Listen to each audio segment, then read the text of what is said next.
Good evening, Facebook, YouTube, and Twitter. This is Rich again, back for your third and final video blog of the night for Tuesday, December 8th, 2015, around 8:14 in the evening, Billerica, Massachusetts. It's dark out now, going to be about 25, 26 degrees tonight, but tomorrow, if we see the sun, could be boosted up to the 50s and several straight days of above average temperatures. This weekend could be flooding with 60. In the long range forecast, could be more warm surges. Next Friday's potential, some places in the Boston area could be flooding with 70. That's wow. Some news to report. The Chicago Cubs on the verge of signing infielder Ben Zobrist from the Kansas City Royals to a 4-year contract, $56 million. And there's been a report that Vegas Odds now has the Cincinnati Bengals as the odds-on favorite to win Super Bowl 50. Who's making these predictions and stuff? It's crazy that the Cincinnati Bengals, the odds-on favorite to win the Super Bowl 50, they haven't won a playoff game in 25 years. I don't know. They're on pace for the top seed of the AFC, but they have to win big time in the playoffs. And the game between them and San Francisco 49ers that was slated for Week 15 on Sunday Night Football has been flexed out. Instead, it's going to be the Arizona Cardinals against the Philadelphia Eagles. And the Eagles could win the NFC East with a 7-9 record. Anyway, that's about it on the news. My third and final video blog subject of the night is my personality profile. Tonight's personality profile is one of the most famous professional wrestling managers in history. I'm talking about the infamous Chicago Playboy, Gary Hart. Gary Hart was a wrestling manager for years in many southern territories. Plus, he was a booker as well. Gary was born in Chicago, Illinois, and he grew up there. His birth name was Gary Williams. He made his debut in professional wrestling as a wrestler in 1963 in Chicago. He used the name the Chicago Playboy, Gary Hart. He had some minor success holding the big-time wrestling tag team championship with the spoiler Don Jannetty. And in the late 1960s, Gary started managing wrestlers, and his first success of being a successful manager was in championship wrestling for Florida in the early to mid 70s when he managed such wrestlers as Paxson and Dirty Dick Slater and Dusty Rhodes and Buddy Colt, among others. He was part of that angle that had Dusty Rhodes turn face at Championship Wrestling from Florida, which was probably the most memorable moment in that territory.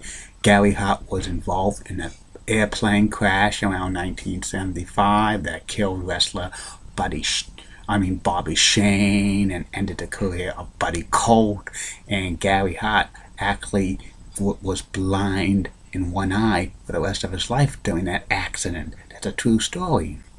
And afterwards, Gary left Championship Wrestling from Florida to work the Dallas territory, which morphed into World Class Championship Wrestling. He managed many wrestlers to feud with the Von Erichs and stuff. Plus, he occasionally went to Mid-South Wrestling to be a manager for the Great Kabuki and so many others and stuff. And he was actually booking Dallas, the World Class Championship Wrestling territory, around 1982 when that thing got real hot with the Freebirds versus the Von Erichs feud. And Gary Hart actually left World Class Championship Wrestling in early 1983 when he got a bad payoff. He only got a payoff of $3,500, and he thought that that angle with the Freebirds and the Von Erichs were making big money for the territory. He thought he should have at least got double the amount, so he left World Class Championship Wrestling, and for like 1983 and most of 1984, Gary was managing in Mid-Atlantic and in Georgia Championship Wrestling. He was managing Kabuki and Ivan Koloff and Ernie Ladd, and he had some success there. Gary Hart was famous for being bald and stuff, and he was bald most of his wrestling manager career and stuff. And then in the middle of 1984, Gary Hart got a call from Fritz Von Erich to return to World Class Championship Wrestling to manage and be in charge of booking the territory. And Gary Hart came back, and soon Gary Hart became manager of Chris Adams and Gino Hernandez. Chris Adams turned on the Von Erichs, and they had a long-running feud. And also, this is around the time Gary Hart grew his hair out, but it was not his real hair. It was a toupee.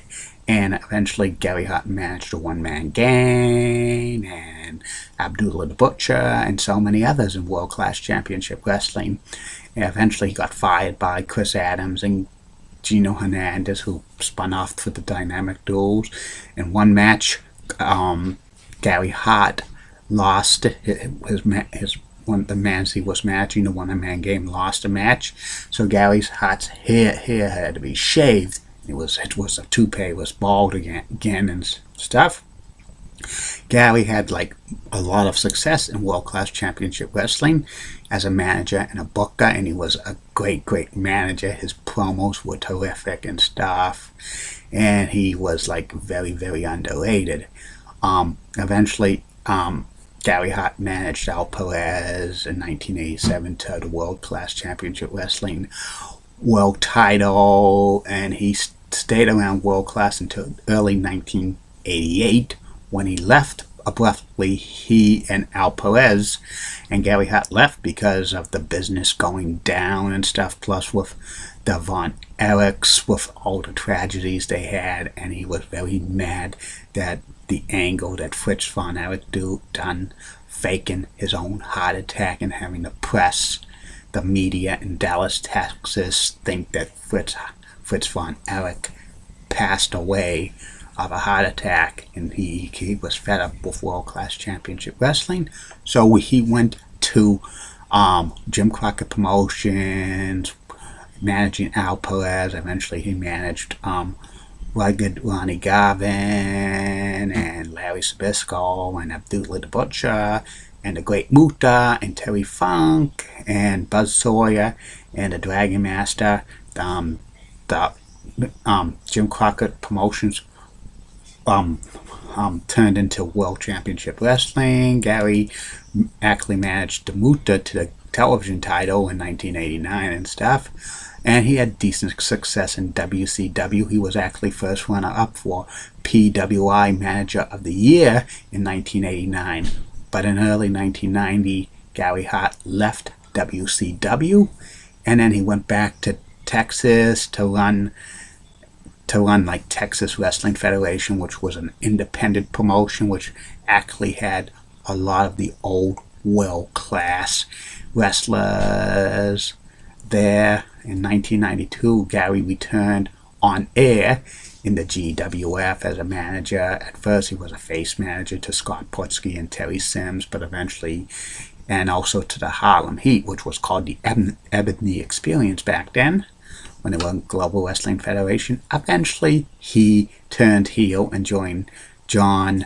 Tatum and Rob Price and stuff, and he had his famous toupee that came back again, but it was shaved off eventually and stuff.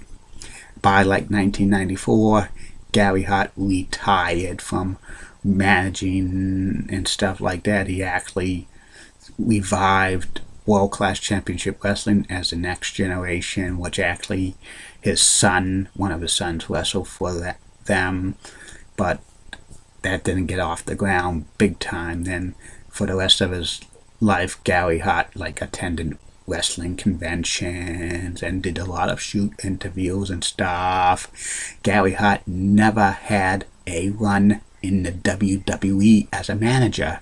There were rumors that about 3 times during his career that Gary Hart was rumored to be brought in as to the WWE as a manager.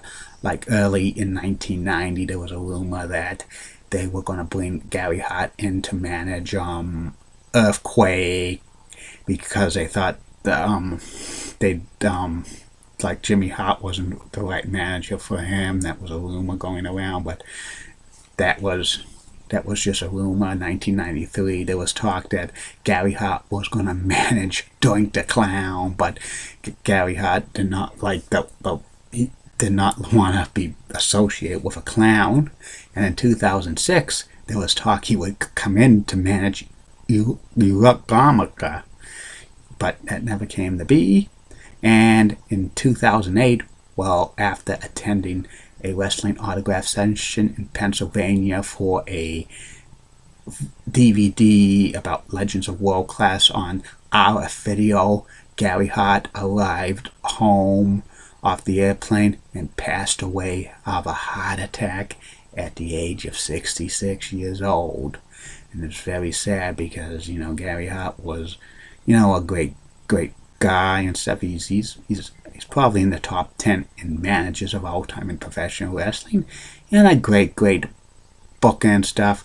I wonder if Gary Hart would have been even better known if he had a run as a WWE manager, and I don't know if he would have fit into the cartoonish world of the WWE, especially in the 90s, but you never know and stuff. Or they brought in a couple other managers in the Southern Territories to the WWE, and they feel miserably.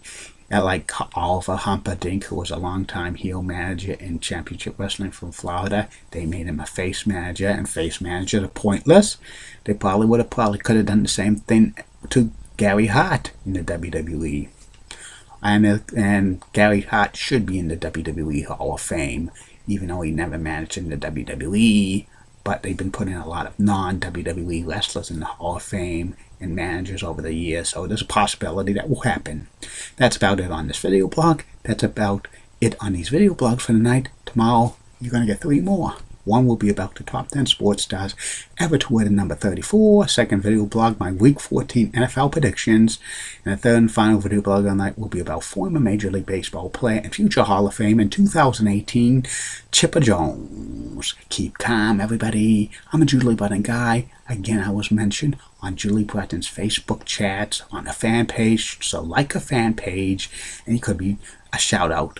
You could get a shout out to her on these Facebook pages. Julie Bratton's the best, and she's got nice legs. Molly Rosenblunt of WCCO in Minneapolis, St. Paul rocks, and she's got nice legs as well.